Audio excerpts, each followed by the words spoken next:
Good evening, ladies and gentlemen. This is Joe Olivas. I'm Dustin Harris. I'd like to welcome you to United in Liberty Radio.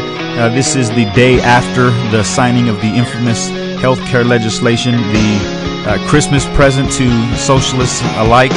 This is something that's generated a lot of publicity, a lot of contention, a lot of frustration among the American people, and something that we're going to be talking about for quite a long time. I think we're putting entries into history books to come right now. Well, we're still here though, Joe. I almost thought we'd wake up this morning and well, of course they haven't found us yet. We are deep inside that mountain, and if they do find us, it may be over.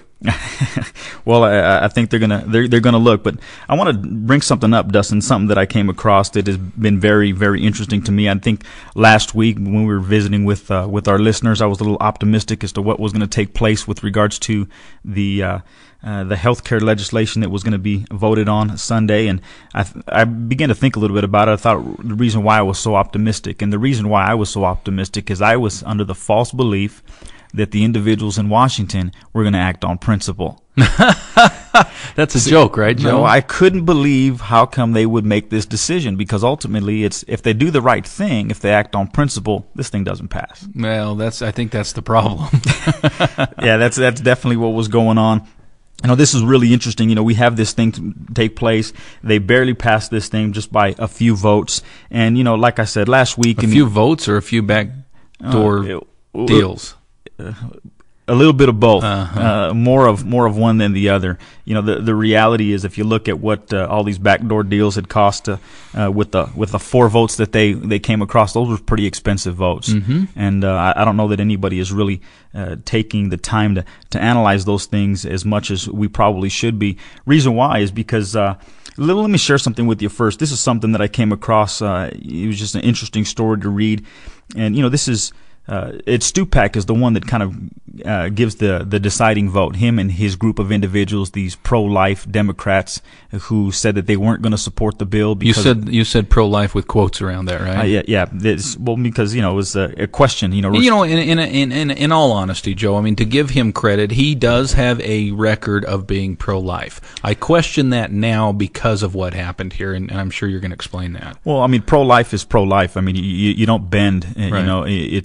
You're gonna hold to that stand, and there's a reason why you have that belief system, and that belief system shouldn't change. But apparently, if you pay the right price, you can get somebody to change that system. And this is something that I came across, and I'm just going to touch on it briefly. But it looks like 2 days prior to the vote that took place, there happened to be 3 deals. Or 3 airport deals in Stupak's district that received some federal funding. Now, this is not his state. This is his actual district. This is his actual district. This is something that no one really knew. This is just one of those things that came out after the fact, which is pretty interesting. But let me just touch a little bit on the dollars here. One regional airport received $85,500 in grant money, and they had all of 7,519 boardings in all of 2008. And I did the math. I was just checking. I mean, that's $11 per person. It doesn't seem like a lot, $11, but ultimately, why do you give an airport of that size that kind of grant money? Potholes. There may be. Who knows? I mean, you don't want that plane as it taxiing down the runway to get a flat. But not to make light of that, but it's just the idea that this grant money is coming out. Now, if it was just that one, then I don't think that there would be too big of a problem. There's still an issue. You're still a gray area. But another airport in that area, same district, okay. that had even less customers than the previous one, received $179,000 in grant money. Bigger potholes. And then the one that was the most disturbing to me was $461,000 in grant money to another airport in that district with only 13,000 boardings in all of 2008. You said $461, right? No, $461,000. Oh, I missed that. So we're looking at in all of 2008 maybe about 25,000 passengers and pretty close to, it looks like pretty close to $600,000 in grant money. Now, this is where I run into the problem. We heard of the Cornhusker kickback and the Gatorade and all these backdoor deals. If I was a CEO of a Fortune 500 company or just any size company with a group of shareholders, and I wanted to do something, but I knew I needed the shareholders to vote on this, and I decided that I was going to offer, kind of little sweeteners to some of these individuals so that they can vote the right way and kind of sway the rest of the group. If I had done that, and it came out that I had done that, I'd be facing federal prison for committing crimes, for frauding the rest of the shareholders, for basically committing felonies left and right, because that's illegal. Yeah, but I mean, white collar crime though. White collar, blue collar, I don't care. Ring around the collar. A crime is a crime, and that's the thing that's just very frustrating to me. And so I started doing some more reading and studying. I mean, I love to study, and I love to look at the words of the patriots that have gone before. And I turned quickly to the proper role of government, because ultimately it's the government the one that's pulling the strings here. President Obama specifically, no one can deny that he's the one that made the deals. I mean, he's the one that got Stupak to change his vote. It's no coincidence that this grant money came his way. But here's some of the things that I wanted to touch on. This is Ezra Taft Benson. That's right. In the proper role of government, he states, no one has the authority to grant such powers as welfare programs, schemes for the redistributing of the wealth, and activities which coerce people into acting in accordance with the prescribed code of social planning. That's kind of what we were talking about here. No one's got the authority to do that. But there is one simple test. Well, isn't there in parentheses, unless your name is Rahm Emanuel?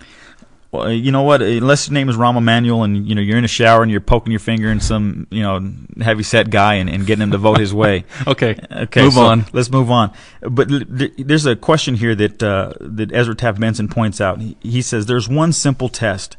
Do I, as an individual, have a right to use force upon my neighbor to accomplish this goal? No. Yeah, that's just self-explanatory. Everybody knows that we don't have those rights. But he takes it a step further. He says, if I do have such a right, then I may delegate that power to my government and to exercise it on my behalf. Now, here's where the learning really comes in. He says, if I do not have that right as an individual, then I cannot delegate it to government, and I cannot ask my government to perform the act for me. Okay, so here's where the learning comes in. If you don't have that right, you can't give that right to your government. If you did have that right, then you would delegate it to your government. But nobody would admit, or nobody would acknowledge that right exists for you to use force on another individual. Well, people have to go back to what is government. Government is simply creating an entity to do something that you cannot as a collective body do, or you cannot do individually, rather. In other words, there's certain things that you simply cannot do. Okay, you cannot protect the borders by yourself. You have to have some type of an entity, some type of a society, if you will, to help you do that. If you want to even go on a smaller scale, you have to have a sheriff who is going to protect your property. You can't stay at your door with an AR-15 all day protecting your house. You employ the government to do that for you. I have no problem with that. That's the purpose of government. But once the government starts to do things that you cannot do personally, that's when they've overstepped their bounds. That's when they go against principle number 2. Our listeners will remember of the 12 principles of liberty. Principle number 2 states unalienable rights cannot be made, altered, or abolished by government. They can't do it. They cannot do it because they have no authority except what authority is given to them by the people who hire them. That's right, and the voice of the American people for a very long time, as we've been talking about this healthcare issue, has been overwhelmingly in opposition to this thing. And it's funny that the polls now are all of a sudden showing an overwhelmingly large amount of support for the healthcare, which is odd. The day before this thing got voted on, nobody wanted it. The day after it got voted on, now all of a sudden the people like it. What for? It doesn't even come into effect until 2014 anyway.